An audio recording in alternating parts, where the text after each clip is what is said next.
Good evening. Tonight, I want to begin with something that almost never makes headlines. Not a missile launch, not a speech, not a battlefield map, but a warning. A warning that was issued quietly, repeatedly, and with increasing urgency long before the first explosion lit up the Ukrainian sky. A warning that said, this is coming. A warning that said, this is real. A warning that said, if nothing changes, Europe will return to war.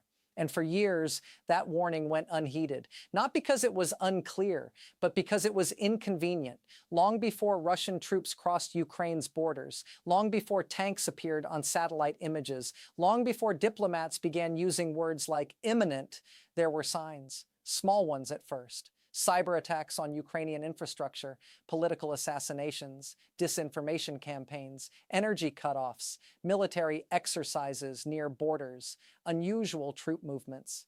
Each incident on its own could be explained away. Together, they formed a pattern of preparation, a pattern of testing, a pattern of escalation, but patterns only matter if people are willing to see them. For 3 decades after the Cold War, Europe lived inside an assumption that major war was over, that borders were permanent, that economic ties prevented violence, that diplomacy always had a chance, that history had learned its lesson. This belief was comforting. It was profitable. It allowed governments to cut defense budgets. It allowed businesses to invest freely. It allowed societies to focus on prosperity instead of survival. It felt like progress, but it was fragile because it depended on everyone agreeing to the rules, and Vladimir Putin stopped agreeing. By the late 2010s, Putin had tested the international system repeatedly. Georgia in 2008, Crimea in 2014, Eastern Ukraine, Syria. Election interference, cyber warfare, poisonings. Each time there was outrage, each time there were sanctions, each time there were speeches, and each time life went on. Energy kept flowing, money kept moving, diplomacy resumed. Putin learned something dangerous. That punishment was temporary. That memory was short. That power worked. So he kept pushing. Inside Russia, another process was unfolding. Truth was disappearing. Independent journalists were harassed. Opposition leaders were jailed. Protesters were beaten. Courts were politicized. Elections were manipulated. Gradually, the space for honest debate collapsed. By the time Ukraine became the central issue, there were few people left who could openly challenge the president. Meetings became rituals, reports became performances, criticism became career suicide. And leaders who never hear no eventually believe they are always right. While Russia's system weakened internally, Ukraine's was quietly strengthening. After 2014, Ukraine had been forced to rebuild. Its army reformed, its institutions improved, its civil society expanded, its media diversified, its sense of national identity deepened. This was not perfect. It was messy, it was slow, it was uneven, but it was real and it mattered. Ukraine was becoming something Putin did not expect. A resilient democracy on Russia's border. That was intolerable. Western intelligence agencies saw the danger early. They tracked troop movements. They intercepted communications. They analyzed logistics. They compared patterns. By 2021, many analysts were alarmed. This was not posturing. This was preparation. But translating intelligence into action is difficult. Governments worried about overreacting, about provoking, about markets, about voters, about energy prices, about unity. So warnings were softened, timelines blurred, language became cautious, and time passed. Wars are often described as historical forces, geopolitical shifts, structural conflicts, strategic rivalries. But this war was also personal. It reflected one man's fears, one man's obsessions, one man's grievances, one man's refusal to accept limits. Putin believed history owed him something. He believed Russia deserved more. He believed Ukraine belonged to his story, and he was willing to use violence to enforce that belief. In late 2021 and early 2022, Ukrainians felt the tension growing, not in headlines, in conversations, in empty shelves, in worried parents, in packed train stations, in emergency kits, in long phone calls. Life continued, but differently, with an edge, with awareness, with waiting. Waiting for something terrible. Part 1 is not about battles. It is about blindness, about denial, about comfort, about systems that failed to respond, about leaders who mistook patience for weakness, about societies that underestimated danger, because wars rarely start suddenly. They build, they grow, they announce themselves quietly, and when they finally arrive, it is too late to pretend they were unexpected.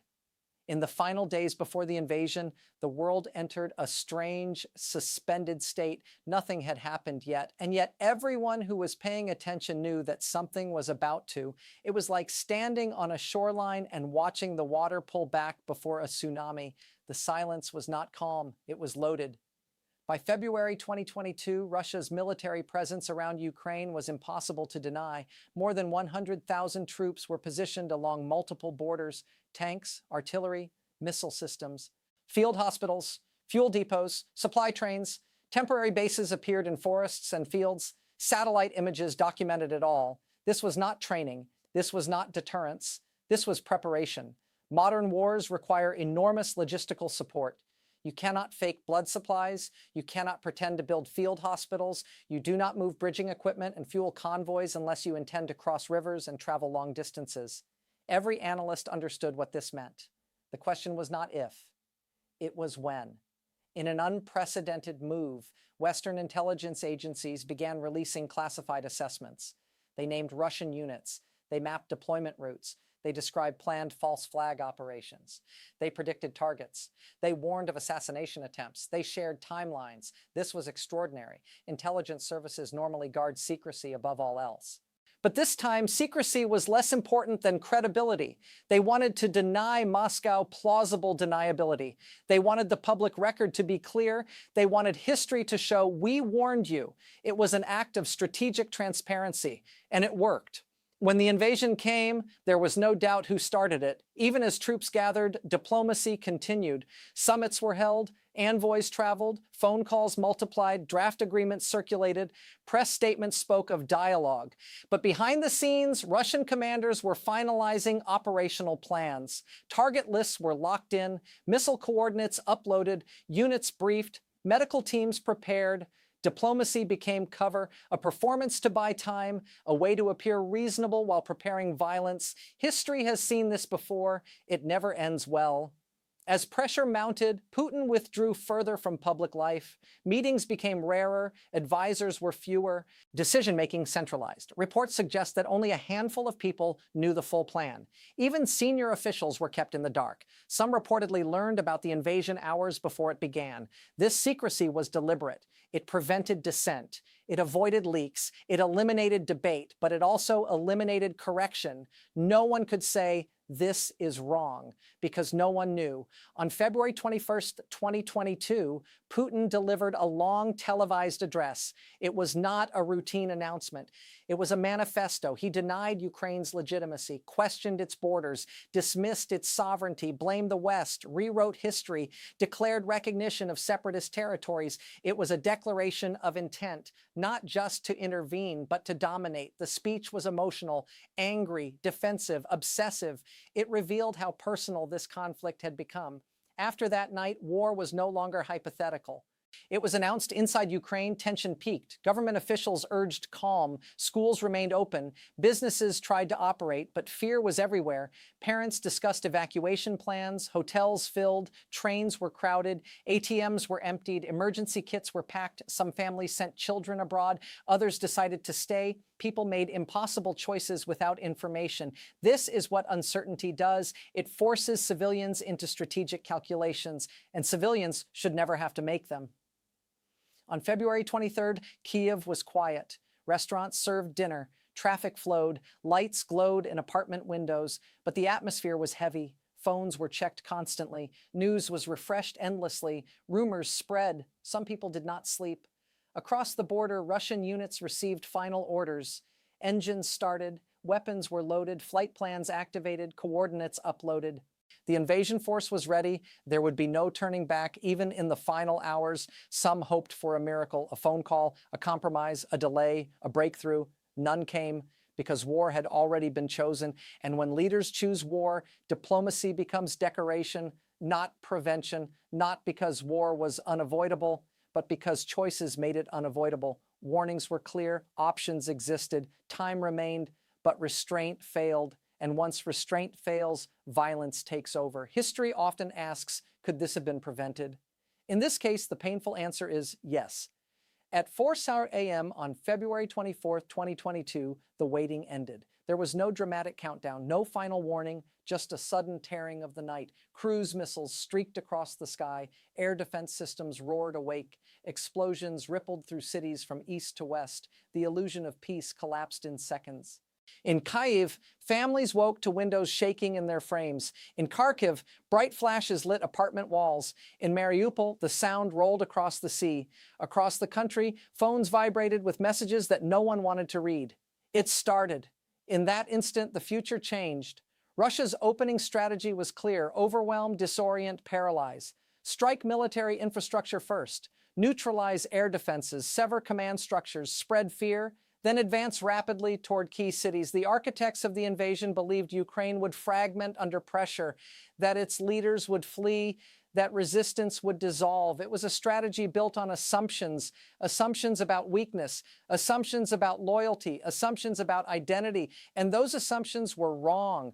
Within hours of the first strikes, Ukraine's government activated emergency protocols.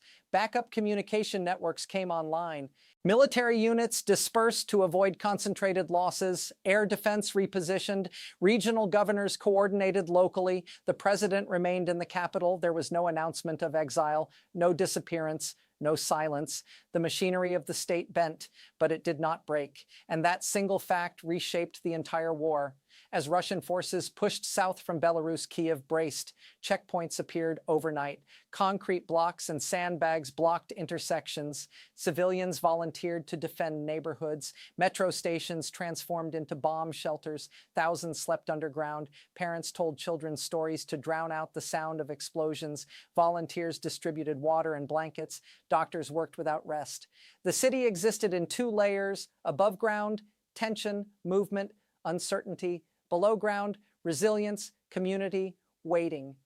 Fear was everywhere. But so was resolve. As intelligence suggested, Russian units were approaching the capital. Western governments prepared contingency plans. Offers of evacuation were made to Ukraine's leadership. President Volodymyr Zelensky declined. Instead, he appeared in a short video, filmed on a dimly lit street in central Kyiv. No podium, no script, just him and his closest advisors. "We are here." It was not defiant in tone. It was calm, simple, grounded, and it carried enormous weight. In war, perception matters as much as power. That video signaled continuity, stability, leadership. It told Ukrainians they were not alone. It told Russia that decapitation had failed. It told the world that this would not be easy. One of the most critical moments of the first day unfolded at Hostomel Airport, northwest of Kyiv. Russian airborne troops attempted a rapid seizure of the airfield. The objective was strategic: secure the runway. Fly in reinforcements. Create a direct corridor into the capital. If successful, Kyiv could be encircled quickly, but Ukrainian forces responded immediately. National Guard units, special forces, artillery, drones. The runway was damaged. Transport aircraft could not land safely. Paratroopers were isolated. What was intended as a decisive strike became a contested zone, and Kyiv gained precious time. Time to organize, time to reinforce, time to resist. Inside Russian units, the war did not match expectations. Some soldiers believed they were participating in exercises. Others had been told they would be welcomed. Instead, they encountered organized resistance. Anti-tank teams struck convoys. Bridges were destroyed. Supply lines were targeted. Communication failures multiplied. Fuel ran low. Confusion spread. Modern warfare depends on coordination, and coordination requires preparation and honesty. Both were in short supply.